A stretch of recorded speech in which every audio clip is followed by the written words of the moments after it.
Summer is circling the drain, and the panic is setting in.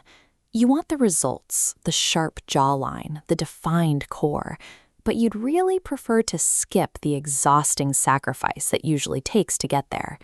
This diagram illustrates your resting metabolic rate. An average guy's baseline system burns 2,250 calories daily, 0 exercise required.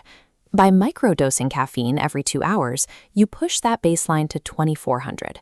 Add ice-cold water and sugar-free bum, and you manufacture a 2,570 calorie burn. The logic feels bulletproof. You're treating human physiology like a simple accounting spreadsheet.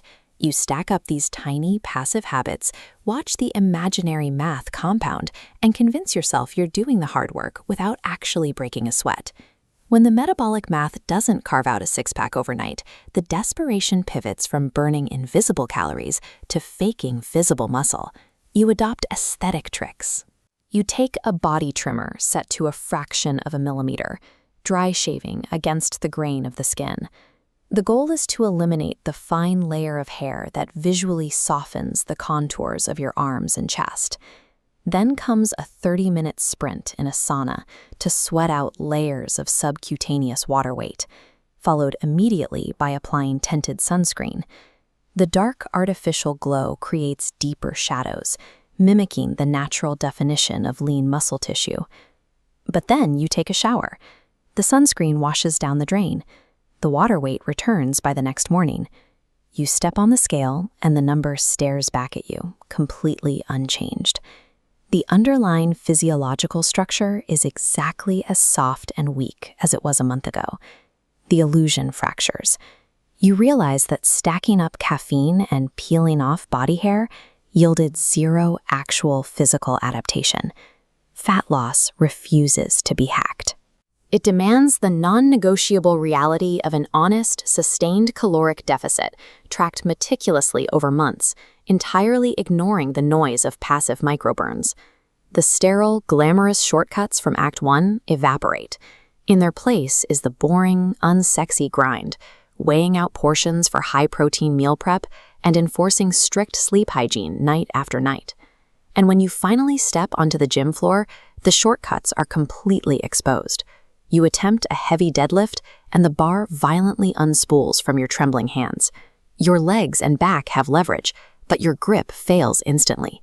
A physique is only as strong as its weakest point of contact. You cannot compensate for deep structural deficits with surface-level cosmetics. This brings us to the forearms and the grip. They are the literal and metaphorical bridge connecting your human intention to the raw iron of the weight. This diagram illustrates lower arm anatomy. Notice the brachioradialis near the elbow. This muscle has the highest growth potential, driving upper arm thickness.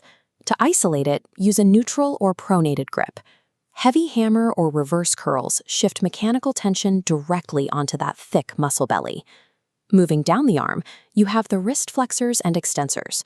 When these are weak or imbalanced, you get sharp, debilitating pain, like tennis elbow.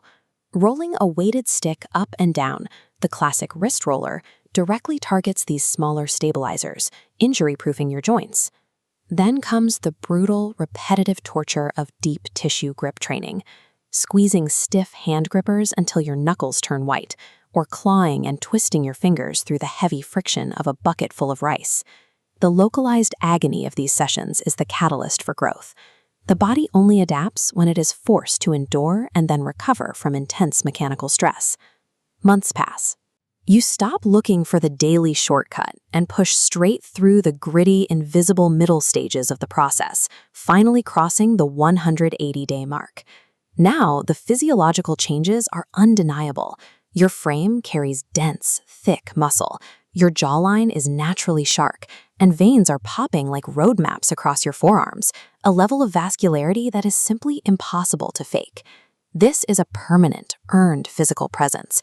It dictates how you hold your posture and how you fill out a shirt, standing in stark contrast to that fragile, tinted sunscreen illusion you tried to hide behind on day 1. The physical growth is the byproduct of a deeper mental shift. You traded the fickle spark of motivation for the cold machinery of discipline. This transformation is the physical manifestation of 6 months of accumulated proof.